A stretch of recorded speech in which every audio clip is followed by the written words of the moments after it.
Welcome to Conversations with OLA. My name is Minerva Perez. I am the Executive Director of OLA of Eastern Long Island. OLA stands for Organización Latino Americana. And we are here today with a very special guest, Maria del Mar Piedrabuena. And she's going to let you know more about what she's doing as co-publisher and editor of Tu Prensa Local. First, I would like to sort of welcome you and explain how this wonderful show came to be. Of course, to thank LTV and its amazing staff. Conversations with OLA came about because we, as an East End nonprofit, have been very blessed and fortunate to get to work with amazing individuals and organizations here in the East End. And we thought, how are we have to share more about who we're working with and why they're doing the wonderful work that they're doing. We can't just be greedy and keep all these relationships to ourselves. We have to share them. And so how this came to be is I am co-hosting this show that we created along with Sandra Dunn, our associate director. And how we split it up is that Sandra will do the Spanish language interviews and I do the English language interviews, and sometimes we shake it up from there. That's what we're doing with the show. We appreciate you watching and sharing if you can. And without further ado, I want to introduce you to Maria del Mar Piedrabuena, who is the co-publisher and editor of Tu Prensa Local. Maria, tell us a little bit about your connection to the East End of Long Island and how this publication came about. Okay, so thank you for inviting me to be here. This is awesome. Ola is doing great work on the East End. We've known each other for a long time, so this is actually a great opportunity to reconnect after the pandemic and everything that was going on. So yes, as far as the connection with the East End, I've lived here for 20 plus years, ever since I came from my home country. I, like many immigrants, first came to the city and for, I don't know, some reason gravitated towards the East End and found this beautiful, amazing place to live. And I fell in love here. I raised my family here. And in the process, I, developed a great love for our community out here. So I'm a journalist by training. I, went locally to Stony Brook University, and I worked in media, local media, for a long time. What I saw in the process of being a journalist was that there was a huge community, Spanish-speaking community out here on the eastern of Long Island, specifically Latino community. I'm going to say communities because we are so diverse, of course. In what I saw was that there wasn't, enough information in Spanish for them, or almost anything, really. So my partner, Juliana Olgin, and I saw that, we needed to do something about it. And we put together, she's also a journalist, and we put together our expertise, and we, had this vision of filling this gap and providing information in Spanish for our local communities, Latino communities, which are very much present out here, but they're very underrepresented and underserved. And, 2 years later, here we are. 2 years later, and this is a daily publication. It's not on paper, it's online. Yes. But it is produced in a daily kind of way, so it's very fresh and moment to moment. So what is it like running a daily publication? Well, it has its challenges for sure. It is a big commitment, and there's a work of love. So we every day wake up and see what's relevant for our community. We have those relationships in the community already, where people also look to give us stories and things like that. And we try to put out there the information that people need, not only for our community, sometimes having the right information, but from the right sources. Sources are verified and everything else, it's a matter of survival sometimes. And so we make sure that, for example, if we're going to put out information out there, that we have, contacted whoever we need to contact, verify that information, and really put something trustworthy for the community. I have to say something also very important, because we were born during a time which was not of our making, but it really was, like the saying says, at the right time. And we were born in February of 2020. So right when the global pandemic was starting. We didn't do it on purpose. We, all through 2009, we were creating our brand and putting together our vision. But then when we launched, and boom, the global pandemic hit. So, but this also, told us that what we were doing was very important, because right off the bat, we started seeing really, the need and the gap that we were feeling. Because at the beginning, you remember, there was so much confusion about what was going on in any language. And suddenly, we were there, and we were trying to cover everything from the state, from the county, from everywhere. And people were calling us every day, asking us for information, what's going on, I'm feeling this way, where can I go? And in trying to solve those little things every day, told us how important it was, to be there for the people. So that's one thing. Also, as the pandemic has progressed, we've seen this big rise in fake rumors and fake news, and especially through social media, in regards to the vaccine, in regards to the virus itself, in regards to local resources. And for us, it has been especially important to put out there information about what is true, and what people can access to locally, etc. So that's why I say that sometimes, having that information in their own language, and that is culturally relevant as well, is life-saving, is a matter of survival. Yeah, definitely. And I just want to thank you both, because your fact-checking, you don't have a fact-checking team. You don't have a group in a side office looking up all that's coming through social media, this flood of information, to then kind of grapple through it and pull out the pieces that are true and the ones that are definitely not. It's almost like, we do a different type of thing, but it's almost like triage. You can't get everything, but when you're seeing something that's really bad, you've got to do something about it and try to get the right information. But you don't even have a team that's doing that. That's you two. And so, anyone that is watching this right now, if there's a way that you want to be able to support Tu Prensa Local, or look into that. I mean, I know that you have on your electronic version of this periodical, this daily, that there's a way to have ads, there's a way to support it, there's a way to sponsor it. I think this kind of work that you're doing is critical. And I think it's really, and it is a labor of love, but you do it so correctly. Like, you are not just throwing things out and saying, well, it's better than nothing. You are doing it the right way as a journalist, and you're doing it daily. So I was so happy that you could make the time to be here today. And we have known each other for, my gosh, I think it's maybe 14 years or more. And just getting to see, read your work early on, and then have it evolve into this, which makes all kinds of sense. And then to get to work with you.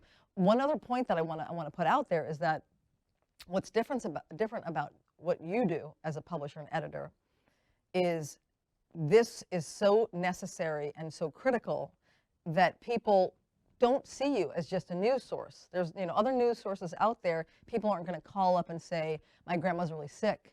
I don't know where to take her. I'm afraid about the documentation that she doesn't have. What can I do? That becomes, you are a trusted representative of our community and of what is safe and what is good. And then that's also why we work together a lot, because you'll let me know about different needs, and then our team will then maybe take some of these things and keep running with them. But that kind of trust that you've developed is critical. Yes, and I to me, that is very important. I value that trust, that trust that they put in us, because we do understand that our work is not just, just straight up reporting a story that it's out there, that's it. That's not what we do, because that's not the nature of the work we do either, or what the community needs. We report every day, like you said, on our news site, tuprensalocal.com. And the reason we did it online also is because our community is on their phones very much. They're not picking up printed newspapers anymore as much. So we wanted to be where the community was. But aside from that, we found that people need sometimes they call us because they're being evicted, or they call us because, like you said, somebody is sick. Where do I go? So it's this is where OLA comes in. For example, we try to make partnerships with organizations that really help the community, that we really trust, and we can refer whoever calls us or whatever. So there's a component in education as well towards our community. There's a component of connecting them with resources, and not only reporting on stories. And also, I have to say, we also don't report like the mainstream local media with what they do, because they are here. They do a very good job. There's a very rich media landscape out here, English-based media, but they can't cover necessarily all the communities that are here, and that's where we come in. Yes. And we try to, put out there the stories that our community cares about too, that maybe they may not be represented in other places. But yes, definitely, the type of partnership that we have with OLA, for example, is an example of how we can really go a step further with our community and try to connect them to the next step, right? So if they have a need, for example, somebody is sick, there is this clinic in East Hampton that can see you, or this organization that can refer you to somewhere they can help you, because maybe that person is undocumented or doesn't have insurance. Maybe they don't have access to transportation. There's a myriad of issues going on underneath that one phone call, or that one story that we reported. And one of the big pieces, or the big aspects and fallout from the pandemic, was the isolation.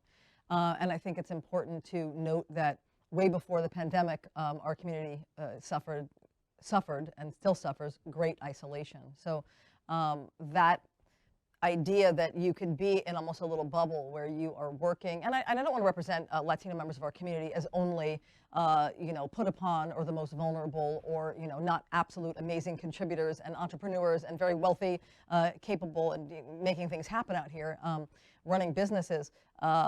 But those folks that have not been able to have the kind of connectivity or connection before the driver's license law came to be with Green Light New York, and even after that, it is expensive to own a car out here. And what does it take to get where you need to go? Public transportation on the East End is very poor. It's not what it needs to be. We're at least 20 years behind the ball, at least. And so that's something that OLA continues to advocate for better public transportation. But and getting to and from doctor's appointments, getting to and from your child's school activities, because of course parents are very connected to what's happening at their child's school, but they can't always get there. And so now with the pandemic opening up some of these channels in relation to telehealth, in relation to having teleconferences with parents, so they can maybe be on their WhatsApp, FaceTime, with their phone, and be able to communicate with the teacher or with a guidance counselor. These are opportunities that we want to make sure that we're still exploring and expanding out, because the idea of Latino parent engagement is one that's so critical, and the various ways that we can kind of solve these challenges around isolation are also very important, because when you've got someone isolated, then they don't know what they might have access to. They don't know about other organizations on the East End. So we collaborate also with many organizations out here, like Rural Migrant Ministries, that does a lot of work with migrant workers, like The Retreat, like a bunch of other organizations that do help our community and help the full community. And I do want to also mention that OLA's work, even though it is Latino focused, the work that we, from the very beginning, the focus is on equity, on health, on safety, on protection, and making sure that all of those access points exist for all members of our community, regardless of their background, of their immigration status, and that by doing that, that is making this entire community stronger. And even more specifically, our free medical transportation is bringing people to and from medical appointments that don't have another way to get there, and those folks are not always Latino. We are working with students who are not Latino to make sure that they have better access to college or vocational studies. We are making sure that our schools locally have access to Chromebooks and Wi-Fi and that kind of connectivity for times that we've gone through. Yeah, and precisely talking about connectivity, that's what we try to do as well, because this is where it's critical that, you know, having news and information in Spanish for people to know, and that is told in a way where, you know, that they're really gonna understand and connect with that resource. And because there's plenty of resources sometimes out here, but people don't know about it, or they don't know how to access those, or they're afraid of because of X, Y, Z. And that's where we try to come in. We try to, every time we put out a report, you know, it's not only this is what exists out there. You know, this is how you can get to that, and this is who you can contact, and this is the process. And, you know, we really try to put everything very obvious, so people can really, you know, try to connect with those resources, like you said. And also, I was going to say that those partnerships are critical, I think, because we have to understand that a community is a network of people, and every time that you, you know, just take a step, that step reverberates throughout, you know, that community. So that's what we're doing here today. Yes, yes. Precisely, right? So we're putting out there that we exist, and this is important in the work that we do. So yes. Well, I wanted to change gears a little bit because we have some minutes left. And what I'd like to do is I want to talk about the future.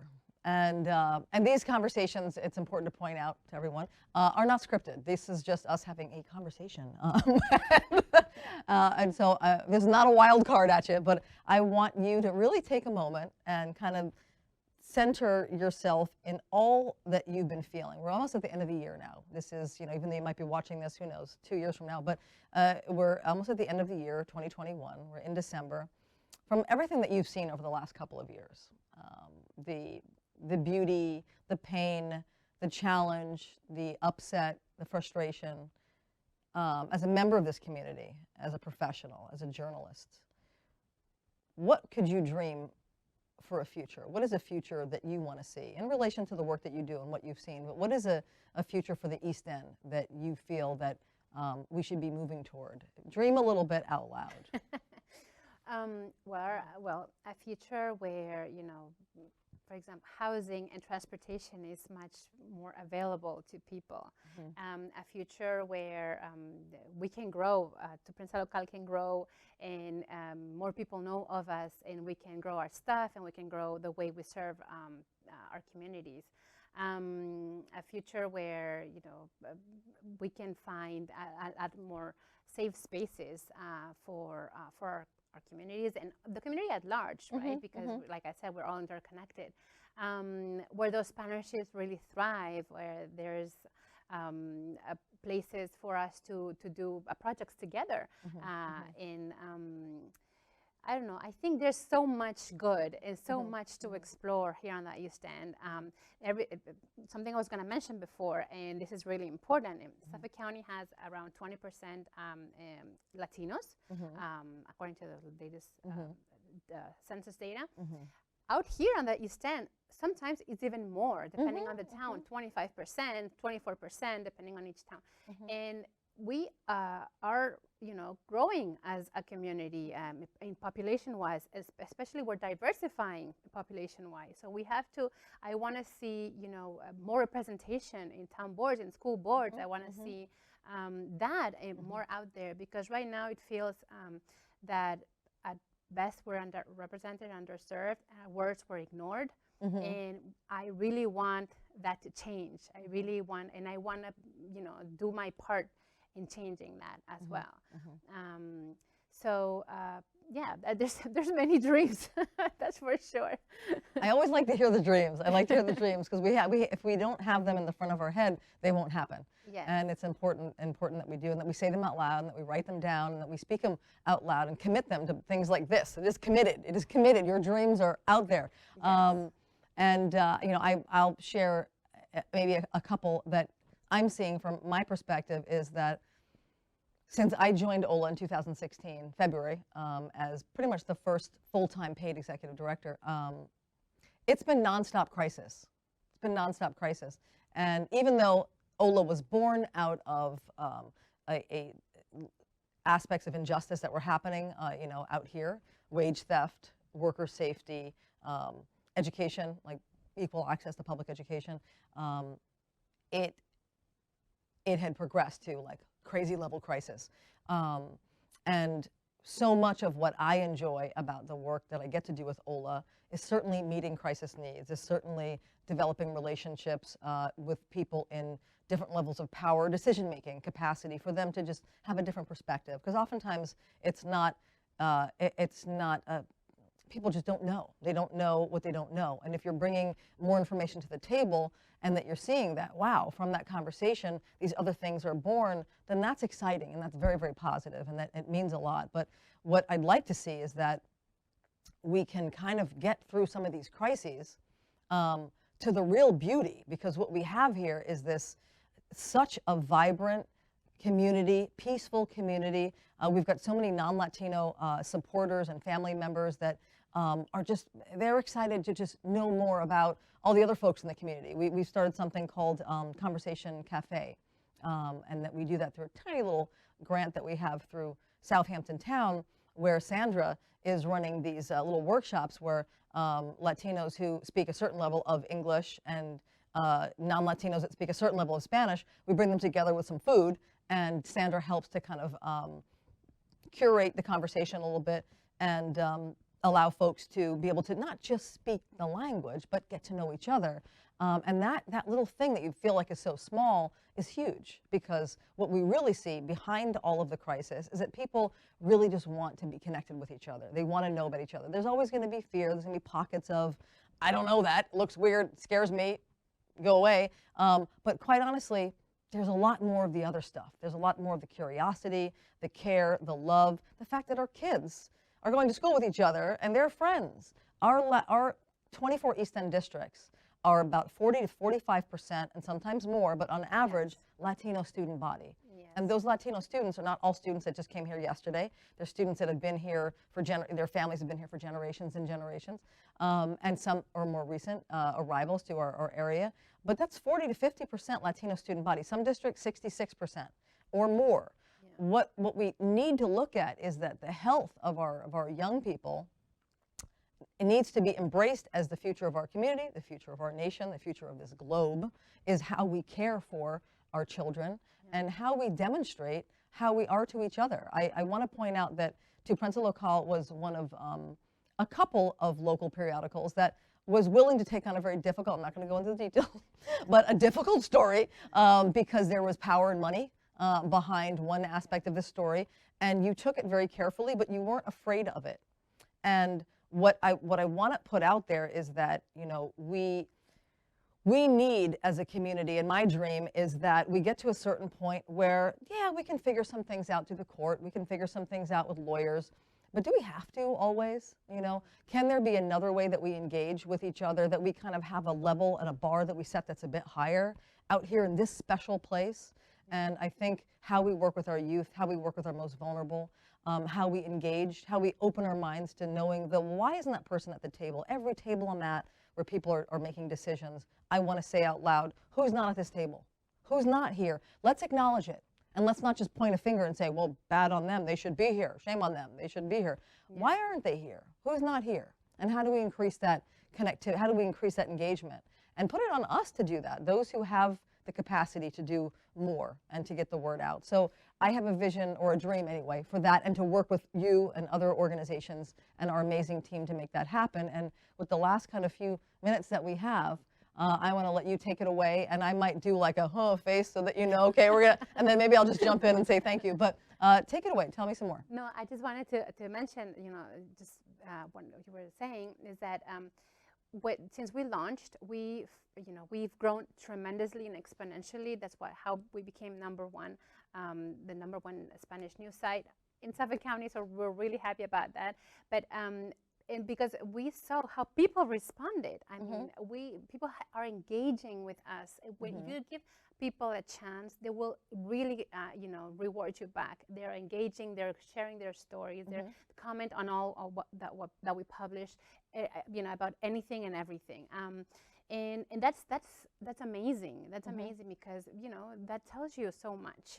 That in also having a Spanish news site, it enriches a whole community, because then the whole community gets more multi-ethnic, more everything. And I believe that it's a necessity, or a need, I should say, that to have this resource out there. And I also want people to know that they can support us, and if they reach out to us at info@tuprensa.local.com. They can send us an email with any tips, or if they want to support us any other way, we will. Or buy ads, buy banner ads, things yes, like that. Yes, exactly, yes. Because we do, we, like you said, it's a labor of love, but also we need to eat. So and you need to grow. And we need to grow. You can't do it with two people. We have a lot of projects, that are coming down the road. And those projects, we really want to fund those because they're very exciting and very cool. So I would encourage anyone out there who wants to support us to please do. And internships potentially too? Yes. Actually, that's one of the things that we're thinking for 2022. There's so much potential and talent out here. Yes, and that's one of the things we want to connect with local high schools maybe, and local universities or community colleges, and see what can we do from there.